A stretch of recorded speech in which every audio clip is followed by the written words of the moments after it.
உனக்கு அறிவில்லைங்கிறப்ப மற்றவங்க பாடம் எடுக்கத்தானே செய்வாங்க. நீ கவலைப்படாதடா, நீ தொடர்ந்து இதே மாதிரி வரைஞ்சிட்டு பின்னால பெரிய ஆளா வருவ. ஆமாடா கிறிஸ்து, உனக்கு தேவையான பேப்பர் பென்சில் ஸ்கெட்ச் எல்லாம் நான் வாங்கி தரேன். என்ன வரையணுமோ வரைஞ்சி நீ இந்த வீடு ஃபுல்லா ஒட்டி. நீ அதானே அந்த கிழவி பாட்டுக்கு இவனுக்கு சோறு வெட்டி விடுறதுக்கும் ஸ்கூல்ல கொண்டு போய் விடுறதுக்கும் ஆள் இருக்குன்னு இவனை இங்க கொண்டு விட்டுட்டு போயிட்டா. இதெல்லாம் அந்த கிழவி தனியா இருந்து பண்ண முடியுமா? எவ்வளவு காசு செலவாகும்? அதெல்லாம் யோசிச்சுதான் இவனை இங்க கொண்டு தள்ளிட்டு போய். முத்துவும் மீனாவும் கிருஷ்ண தத்தெடுத்துக்கிறாங்கன்னு சொல்ற, இது நல்ல விஷயம் தானே? உன்னை விட உன் பையனை அவங்க இன்னும் நல்லா பாத்துப்பாங்க. என்ன இருந்தாலும் அம்மா இருக்கும் போது எப்படி பையனை தத்து கொடுக்க முடியும்? இப்ப மட்டும் அவ என்ன, அவன் பையனுக்கு அவ அம்மா நான் வெளியே சொல்லிருக்கா? ஒரு விஷயத்த புரிஞ்சுக்க ரோஹிணி, அவன் உன்கிட்ட வளர்றதை விட முத்து மீனா கிட்ட வளர்ந்தா ரொம்ப நல்ல பையனா நல்ல ஆளா வளருவான். இதை நான் உன்கிட்ட வந்து சொன்னதே முதல்ல நீங்க இருந்து கிளம்படி. நான் சொல்றதுல என்னடி இருக்கு? உன் பையன் கடைசி வரைக்கும் அப்பா இல்ல பையன்ற பெயரோட வளரணுமா?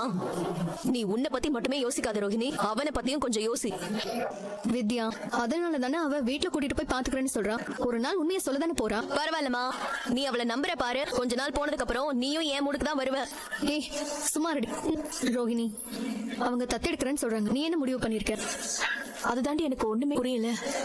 இந்த விஷயத்த சொன்னதே மீனாதான். ஆமா, அப்ப இருந்த மனநிலைக்கு ஒத்துக்கிட்டேன். ஆனா இப்ப இதெல்லாம் யோசிச்சு பார்த்தாதான் எவ்வளவு பிரச்சனை இருக்குன்னு தெரியுது.